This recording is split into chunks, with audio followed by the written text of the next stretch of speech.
si Senador Raffy Tulfo nyo, hinamo na si Senate President Cayetano. Bakit? Kabado na ba sa June 4? Matapos no show ulit ang majority. Nadalawahan na sila.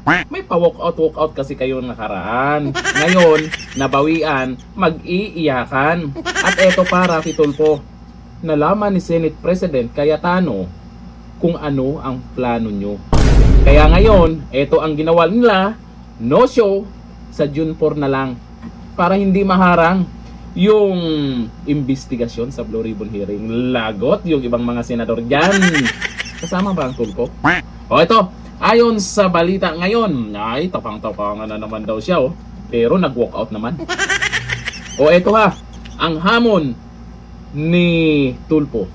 Kung matapang ka, pumunta ka dito bukas. Kasi bukas, pag wala pa rin ang majority sa pangatlong pagkakataon, grabe yung bawi no? Matapos mag-walkout kayo, no? Pag wala pa rin, paano maharang yung Blue Ribbon Hearing? Aroy! Lalong uminit ang bangayan sa Senado matapos hayagang hamunin ni Senador Raffy Tulfo si Senate President Alan Peter Cayetano na humarap sa plenaryo. Abay, magtapang-tapangan, may pa-walkout ka namang nalalaman. Kasabay ng panawagan ng minority bloc na magbitoy na ito sa liderato ng mataas na kapulungan. Takot na takot kayo kay Senator Cayetano no? Bakit? Hindi kayang pagtakpan. Andun yung tapang para mapanagot yung mga buhaya dyan. Sa gitna ng patuloy na hidwaan sa Senado, sinabi ni Tulfo na dapat magpakita si Cayetano sa session at harapin ang mga isyong ibinabato laban sa kanyang pamumuno. Kayo yung naunay. Nag-walkout kayo Ngayon, pinaliwanag ni Senator Cayetano sa live niya na yan po ay protesta din po sa yung ginagawa nila. Tapos, nalaman yung plano nyo pag nandyan yung majority. Kaya ang gagawin nila, yan, no show. Tapos sa June 4, tuloy na tuloy ang Blue Ribbon Hearing. Hala.